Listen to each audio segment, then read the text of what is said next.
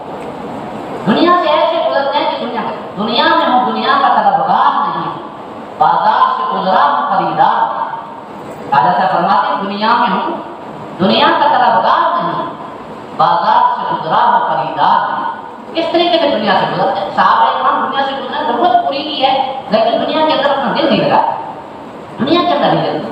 حضرت ابو عبیدہ بن جراح رضی اللہ تعالیٰ عنہ، یہ نبی کریم صلی اللہ علیہ وسلم کے دور میں تو بحرین کے گورنر، جب حضرت عمر فاروق رضی اللہ عنہ کا زمانہ آیا تو مدینہ منورہ کی ریاست، یہ تو پوری دنیا میں ایک اسلامی ریاست، پھر اس اسلامی ریاست کے مختلف صوبے تھے، تو حضرت ابو عبیدہ بن جراح رضی اللہ عنہ کو انہوں نے ملک کے شام کا گورنر بنایا، اور شام کا ملک جو ہے اس وقت ہے یہ بہت بڑی آبادی تھی شام کے اس وقت کے لحاظ سے، اس میں ملک کے شام، اردن، فلسطین اور لبنان، یہ چار ملک مل کر ایک جو ہے وہ ایک علاقہ تھا، ایک صوبہ تھا مدینہ منورہ کی اسلامی ریاست کا، یعنی چار ملکوں کے اوپر جو ہے وہ گورنر ہے، اور مرکزی علاقہ جو ہے وہ شام کا علاقہ تھا۔ حضرت عبیدہ بن جراح رضی اللہ عنہ اس کے گورنر تھے۔ حضرت عمر رضی اللہ عنہ مدینہ منورہ میں بیٹھ کے پوری اسلامی مملکت یعنی عالم اسلام کی کمان کروا رہے تھے۔ تو ایک دفعہ ان کے دل میں یہ بات آئی کہ میں شام کے علاقے کا دورہ کروں، جیسے ظاہر صدر مملکت مختلف علاقوں کا دورہ کرتے ہیں، وزیر اعظم صاحب دورہ کرتے ہیں، تو حضرت کے دل میں آیا کہ میں شام کے علاقے کا سفر کروں۔ تو وہاں جب تشریف لے گئے تو حضرت ابو عبیدہ بن جراح رضی اللہ عنہ ملنے کے تشریف لائے، تو حضرت عمر رضی اللہ عنہ نے فرمایا کہ ابو عبیدہ میرا جی چاہتا ہے کہ اپنے بھائی کا گھر دیکھوں، میں نے اپنے بھائی کا گھر دیکھنا چاہتا ہوں، یعنی حضرت ابو عبیدہ کا، ان سے فرمایا کہ آپ کا مکان دیکھنا چاہتا ہوں۔ تو حضرت ابو عبیدہ رضی اللہ عنہ آپ کرنے لگے کہ امیر المومنین میرے گھر کو دیکھ کے آپ کو کیا ملے گا؟ فرمایا کہ نہیں میں آپ کا گھر دیکھنا چاہتا ہوں۔ اصل میں حضرت کو امتحان دیکھنا چاہتے تھے کہ کہیں ایسا ہو کہ تم نے دنیا کی محبت نہیں بیٹھی آ کے اتنے بڑے علاقے کا گورنر بنا دیا ہے۔ تو فرمایا کہ زبان سے نکل گیا کہ امیر المومنین میرے گھر کو دیکھنے کے بعد آپ کو آنکھیں نچوڑنے کے سوا کچھ ہاتھ نہیں آئے، آنکھیں نچوڑنے کے سوا کچھ ہاتھ نہیں آئے، لیکن فرمانے لگے کہ نہیں میرا دل چاہتا ہے میں دیکھوں گا۔ تو آپ آگے آتے تشریف پیچھے امیر المومنین چلتے رہے۔ دمشق کا شہر جو ہے وہ اس وقت شام کا مرکزی علاقہ یعنی دارالحکومت سمجھ لیں آپ، اور دمشق کا شہر دنیا کے مال و اسباب سے جگمگا رہا تھا، ہر طرف مال و اسباب کی ریل تھی، بہت بڑی دولت اور بڑی بڑی دکانیں، تجارت کا بہت بڑا مرکز، پوری دنیا سے وہاں لوگ تجارت کے لیے آتے تھے، اور پورا شہر جو ہے وہ گزر گیا۔ حضرت عمر رضی اللہ عنہ پوچھیں گے کہ آپ کا گھر مکان کہاں ہے؟ شہر تو پورا گزر گیا، پورا وہ شہر گزر گیا، میرا مکان ابھی آگے ہے، اور پورے شہر سے نکل کر ایک دیہات میں ایک ویرانے میں تشریف لے گئے، اور وہاں جا کے ایک چھپر بنا ہوا، ایک چھپر نام سے جھونپڑا، ہاں کھجور کے پتوں سے بنا ہوا جھونپڑا، وہاں جا کے حضرت کو لے جا کے کھڑا کرے، حضرت کرنے کی حضرت یہ میرا گھر ہے، یہ آپ کے بھائی کا گھر ہے جس کو دیکھنے کے لیے آپ نے سکتے۔ حضرت نے غور سے دیکھا کہ یہاں تو کوئی چیز نظر نہیں آ رہی، نہ رہنے کے لیے کوئی چیز نظر آ رہی ہے، نہ کھانے کے لیے کوئی چیز، اس میں ایک مسلح رکھا ہوا ہے۔ انہوں نے فرمایا کہ حضرت میری زندگی کی ساری ضروریات اسی میں پوری ہو جاتی ہیں۔ کیسے کہنے لگے کہ یہ مسلح ہے، اس پر نماز پڑھتا ہوں، جن کو رات کو وقت نماز بھی اس پہ پڑھتا ہوں، جب نیند آتی ہے تو اس پہ سو جاتا ہوں، اس کو بچھا کے سو جاتا ہوں اس کے اوپر، اور کھانے کے لیے کوئی انتظام تو نہیں نظر آ رہا۔ تو حضرت نے اپنا ہاتھ بڑھایا اس کی چھت کی طرف اور ایک پیالہ نکالا وہاں سے، حضرت کو دکھایا، انہوں نے دیکھا کہ اس پیالے کے اندر پانی بھرا ہوا ہے، اس میں روٹی کے ٹکڑے ڈلے ہوئے۔ تو حضرت ابو عبیدہ رضی اللہ عنہ نے کیا کہ حضرت میں رات دن حکومتی کاموں میں مصروف رہتا ہوں، میرے پاس فرصت ہی نہیں ہوتی، تو یہ کوئی نیک خاتون میرے پڑوس میں رہتی ہیں، اللہ ان کو جزائے خیر دے، وہ 3-4 ٹائم کا کھانا پکا کے دے جاتی ہیں، تو میں جو ہے جب روٹی تھوڑی سی نرم ہوتی تو کھا لیتا ہوں، جب روٹی خشک ہو جاتی ہے تو پھر میں پیالے کے اندر پانی بھر کے اس کے اندر یہ روٹی کے ٹکڑے ڈال دیتا ہوں، جب روٹی تھوڑی سی نرم ہو جاتی ہے تو پھر رات کو سوتے پھر روٹی کھا لیتے ہیں۔ یہ وقت کے گورنر کی کارگزاری ہے، یہ ان کا گھر ہے، یہ ان کے کھانے کا سامان ہے، تو حضرت عمر رضی اللہ تعالیٰ عنہ نے جب یہ بات سنی تو رو پڑے. ادب بیٹھا رکھے کہ ابھی انہیں میں تو آپ کو پہلے ہی کہا تھا کہ آپ میرا گھر نہ ہی دیکھیں تو اچھا ہے، آپ کو آنکھیں نچوڑنے کی سوا کچھ آپ نہیں آئے. پھر حضرت عمر رضی اللہ عنہ نے فرمایا کہ اللہ کی قسم ابو عبیدہ، دنیا کی ریل پیل نے اور دنیا کی بہتات نے سب کو تبدیل کر دیا، لیکن تم بالکل ایسے ہو جیسے کہ اللہ کے محبوب صلی اللہ علیہ وسلم کے زمانے میں. یہ اللہ کے محبوب صلی اللہ علیہ وسلم کی تربیت کی صحابہ، ایسی آپ نے تربیت فرمائی. جب مہر نمایاں ہوا چھپ گئے سب تارے، تو بھری بزم میں مجھ کو تنہا نظر آیا. دل میں تو اللہ کی محبت بیٹھ گئی نا، تو دل سے سارا کچھ نکل. جب اللہ کی محبت دل میں بیٹھ گئی پھر دنیا کی ساری محبتیں ختم، دنیا کی ساری محبت ختم. آج ہم یہ چاہتے ہیں کہ ہمیں دنیا بھی ملے اور دین بھی ملے. علامہ رومی رحمہ اللہ فرماتے ہیں ہم خدا کا ہی و ہم دنیا ہی توں، یہ خیالست و مہارست و جنون. ہم خدا کا ہی و ہم دنیا ہی توں. ہاں تم دنیا بھی چاہتے ہو اور چاہتے ہو کہ ہمیں اللہ بھی مل جائے. یہ خیالست و مہارست و جنون. ہاں تم بے وقوفوں کی دنیا میں بستے ہو، یہ ایسا ممکن ہی نہیں ہے. ہاں دونوں برتن ایک ہاتھ میں کیسے آئیں گے؟ ایسے کبھی بھی نہیں ہو. ہاں یہ ہے کہ دنیا کو ضرورت کے لیے برتو، صرف اپنی ضرورت کے لیے دنیا کو دل میں نہ بیٹھاؤ. اور سچی بات یہ ہے کہ جب انسان اللہ کے لیے دنیا کو چھوڑتا ہے اور دین صحیح طور پہ جب اللہ کا فرما بردار بن جاتا ہے تو دنیا اس کے قدموں میں نہ پڑے. حدیث کے الفاظ اتت الدنیا وہی راغمہ، اتت الدنیا وہی راغمہ. فرمایا دنیا اس کے پاس ناک رگڑتی ہوئی آتی، ناک رگڑتی ہوئی آتی. ہمارے قابل کی بے شمار واقعات. حضرت محمد قاسم نانوتوی رحمہ اللہ کا واقعہ کسی زمانے میں پڑھا تھا کسی کتاب میں کہ حضرت کے پاس ایک آدمی آیا، بڑے پیسے والا، کافی سارے پیسے لے گئے. تو حضرت کو آ کے حضرت کے قبول پر میں نے کیا تھا، میں تو نہیں لیتا، لیکن وہ حضرت سے بہت عقیدت سے کہنے حضرت میں نیت کر کے پیسے میں نے آپ کو دے دیں، آپ نے قبول کر دیں. حضرت نے فرمایا کہ میں کبھی بھی نہیں لوں گا، میں کیا کروں گا اس کے سارے پیسے. لیکن وہ بار بار اصرار کرتا. کسی نے کہا کہ حضرت تم سے کبھی بھی نہیں لیں گے، اگر حضرت کو دینا چاہتے ہو نا، تمہارے یہ چاہتے کہ حضرت دیں، جب حضرت نماز کی تشریف لے جائیں گے تو جوتوں میں یہ پیسے ڈال دینا، جوتوں میں یہ پیسے ڈال دینا. جب آئیں گے تو آپ چلے جانا، پھر بعد میں خود ہی لے لیں گے. تو حضرت کے خاطر کیا آپ کا مناس ہے. وہ حضرت کے ساتھ جب نماز کے لیے گئے تو خود فرماتے جب واپس آئے تو حضرت نے جب جوتے میں پاؤں ڈالنے کے لیے حضرت نے آگے بڑھے تو دیکھا وہ جوتے پیسوں سے بھرے ہوئے. تو حضرت نے ایسے بے خیالی میں بے توجہ میں جیسے کسی حقیقی چیز کو ایسے بندہ پھینک دیتا ہے، تو حضرت نے ایسے پھینک دیے پیسے ساتھ، اور وہ ادھر پیسے ادھر کافی سارے پیسے تھے. اور بعد میں حضرت مجھ سے فرمانے لگے کہ آپ صاحب لوگ بھی دنیا کماتے ہیں اور ہم بھی دنیا کماتے ہیں. عجیب بات، لوگ بھی دنیا کماتے ہیں اور ہم بھی دنیا کماتے ہیں، لیکن فرق یہ ہے کہ لوگ دنیا کے پیچھے بھاگتے ہیں، دنیا ان سے رخ موڑتی ہے. ہم دنیا سے رخ موڑ کے دنیا ہمارے قدم میں آ کے ذلیل ہو رہی ہے. اس لیے کیا فرمایا، دنیا کی مثال ہے سائے کی طرح. اللہ والے فرماتے ہیں کہ دنیا کی مثال سائے کی طرح ہے. کوئی آدمی اپنے سائے کو گرفتار کر سکتا ہے، اور آپ یہ چاہیں کہ میں اپنے سائے کا تعارف کروں، سائے کو پکڑوں. آپ جتنا سائے کے پیچھے بھاگے سایہ اور آگے بھاگے گا. ہاں جی، اگر آپ یہ چاہتے ہیں کہ سایہ آپ سائے کو گرفتار کریں تو بہترین طریقہ ہے کہ مخالف سے بچت کرو. آپ اس کی دوسری طرف بھاگی کا سایہ خود کو آپ کے پیچھے آئے گا. بالکل یہی مثال دنیا کی. دنیا کو پیچھے پڑھو گے، ہاں دنیا کبھی بھی ہاتھ نہیں آئے گی. پوری زندگی میں حسرت رہے گی کاش کی. یہ تو ایک حرص ہے. اللہ کے محبوب نے کیا فرمایا کہ انسان اتنا حریص ہے کہ اگر اس کو سونے کی ایک وادی بھر کے دی جائے تو دو پہاڑوں کے درمیان جو علاقہ ہو اس کو وادی، سونے کی ایک وادی بھر کے دی جائے وہ کہے گا ایک وادی اور، دو وادیاں دی جائے تو تیسری وادی کی حسرت کرے گا. انسان جو ہے اس کی حرص ختم نہیں ہو سکتی. قبر کی مٹی اس کے کو بھرے گی یا قناعت بھرے، یا تو قناعت کر دے اللہ نے جو دیا ہے بس اس پہ اکتفا کر، مگر نہ پھر قبر کی مٹی ہی اس کے پیٹ کو بھر سکتی ہے. دنیا کے خزانوں سے اس کا پیٹ کبھی نہیں بھر سکتا. ہم اپنے آنکھوں سے رات دن دیکھ رہے ہیں، رات دن دیکھ رہے ہیں دنیا داروں کی حالت دیکھیں. ہاں جی، مربوں کے مالک ہیں، سینکڑوں مربوں کے باوجود سینکڑوں مربے.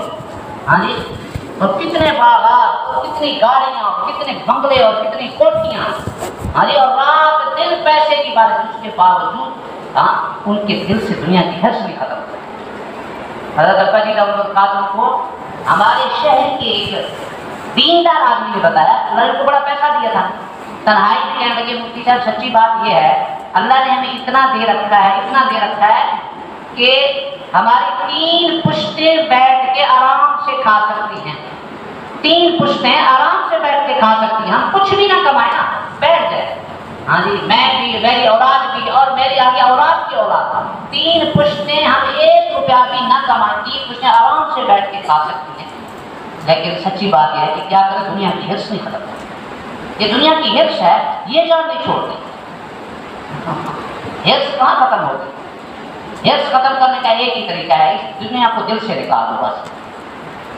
حدیث میں غرض بما قسم اللہ لک تکن ابا الناس، اللہ نے جو تیرا مقدر لکھ دیا ہے اس پہ دل و جان سے راضی ہو جاؤ، تم دنیا کے سب سے بڑے مالدار انسان بن جاؤ، سب سے بڑے مالدار انسان۔ سب سے بڑا غنی جو ہے، اصل جو غنا ہے وہ دل کا غنا ہے، مال کا غنا نہیں۔ پیسے کے لحاظ سے جتنے آپ مالدار ہو جائے آپ ہمیشہ فقیر رہو گے، دل کے فقیر رہو، ہمیشہ تمہارے دل میں حرص رہے۔ اگر مستغنی ہونا چاہتے ہو، مالدار ہونا چاہتے ہو، تو اللہ نے جو دیا بس میں دل و جان سے راضی ہو، اللہ اسی میں برکت دے۔ اللہ سے دعا کرنی چاہیے کہ اللہ ہمیں کسی کا محتاج نہ بنا، اللہ قرض سے محفوظ رکھے، کسی کا محتاج، دنیا کی حرص سے اللہ محفوظ۔ اس لیے نبی کریم صلی اللہ علیہ وسلم نے کثرت سے پناہ مانگی، مال کی کثرت سے حضور نے پناہ مانگی، اور برکت کا سوال اللہ سے برکت مانگی، اللہ تھوڑی دے اس میں برکت دے بس، ہاں کثرت نہیں۔ پھر انشاءاللہ کبھی مجلس میں کثرت اور برکت کا فرق سمجھائیں، برکت سے کیا مراد ہے اور کثرت سے کیا ہے۔ بس آج کی مجلس میں یہی سبق آتی ہے کہ یہ دنیا کی جو مذمت احادیث میں بیان ہوئی، ان کو ان احادیث کا ہر وقت ذہن کو رکھنا چاہیے، اور قرآن مجید کی جو آیات ہیں ان کو یادوں کا سامنے رکھنا چاہیے، جن اللہ نے بات بات یا ایھا الناس ان وعد اللہ حق، بے شک اللہ کا وعدہ سچا ہے، فلا تغرنکم الحیاۃ الدنیا، دنیا کی زندگی تمہیں کسی دھوکے میں مبتلا نہ کرے، ولا یغرنکم باللہ الغرور، ہاں، اور دھوکے کے بعد شیطان نے تمہیں اللہ سے دھوکے میں نہ ڈال۔ یہ دنیا فانی ہے، اس کے اندر ہر چیز فانی ہے، ایک لمحے کا بھی آسرا ہے، ایک لمحے کا آگاہ اپنی موت سے کوئی بشر نہیں، ساما ہے 100 برس کا، پل کی خبر نہیں، ایک پل کی خبر نہیں، انسان کو پتہ ہے ہاں کہ میں 1 گھنٹے تک زندہ رہ سکتا، ایک لمحے تک کی خبر نہیں کہ ایک لمحے تک بھی میں زندہ رہ سکتا ہوں، ایک لمحے تک کا بھی آسرا نہیں۔ آخرت کی فکر کرنی چاہیے، اللہ ہم سب کو دنیا کے حرص سے محفوظ فرمائے، ہمیں دنیا کی محبت سے اللہ تعالیٰ بچائے، اپنی محبت نصیب فرمائے۔